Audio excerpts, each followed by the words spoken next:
Well, the People's Convoy is garnering support as it makes its way across America. One America's Stefan Kleinhens is on the road with the truckers and has this report. Day 8 of the People's Convoy will stay put in Indianapolis, Indiana, in order to give the truckers a break after a 7-day journey, and also in the hopes that more convoys across the country will join them right here before they head to Washington, D.C.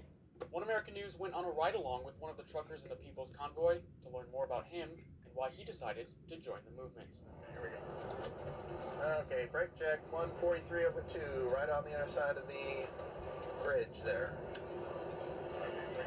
Travis Tesseract is a trucker from Arizona who has only been driving for 3 years after he made the move from a cubicle to a big rig. Just soul sucking. That's what I'd say. It's soul sucking. Being in cubicles in a mid-rise building. And so I was like, yeah, you know what? I need to do something different. I need to be my own boss. So that's how I ended up getting into trucking. Travis was a financial advisor with a bachelor's degree in economics, but he decided he needed a career shift and took to the open roads. Everybody, family and friends, they were supportive. They kind of looked at me a little strange, like, you're gonna do what?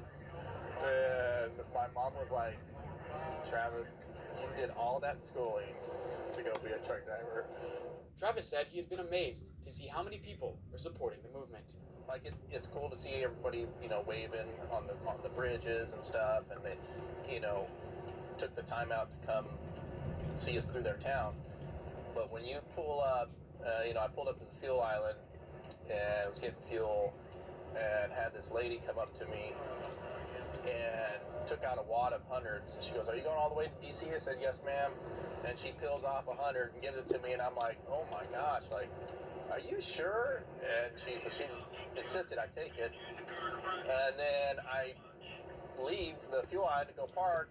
Another guy comes out to me, peels off $200 bills, gives it to me, and I said, okay, these people they're like putting their money where their mouth is, and I'm like, oh my gosh, they are counting on us to go to DC to be their voice. And that was like, at that point, it kind of hit me like, shoot, these people are counting on us, and we got to do what we're going to say we're going to do. We got to go and be peaceful, but let the government know our grievances. Yeah. He said the reason he decided to join the People's Convoy is because he saw government go a step too far. I personally believe that those freedoms come from God, and there is a fine line of there's a balance that needs to be struck between the government and the people that they serve. And I felt that balance got a little off on the last 2 years, and I don't think we need to go through that again. Travis said going from finance to trucking has given him great perspective and appreciation for the trucking community. And you know what I like about this industry is kind of, comparing the two, finance and trucking. In finance, had a lot of friends in finance, but there was a lot of, I don't know what you would call it, corporate ladder climbing. A lot of fake people, man. A lot of fake people.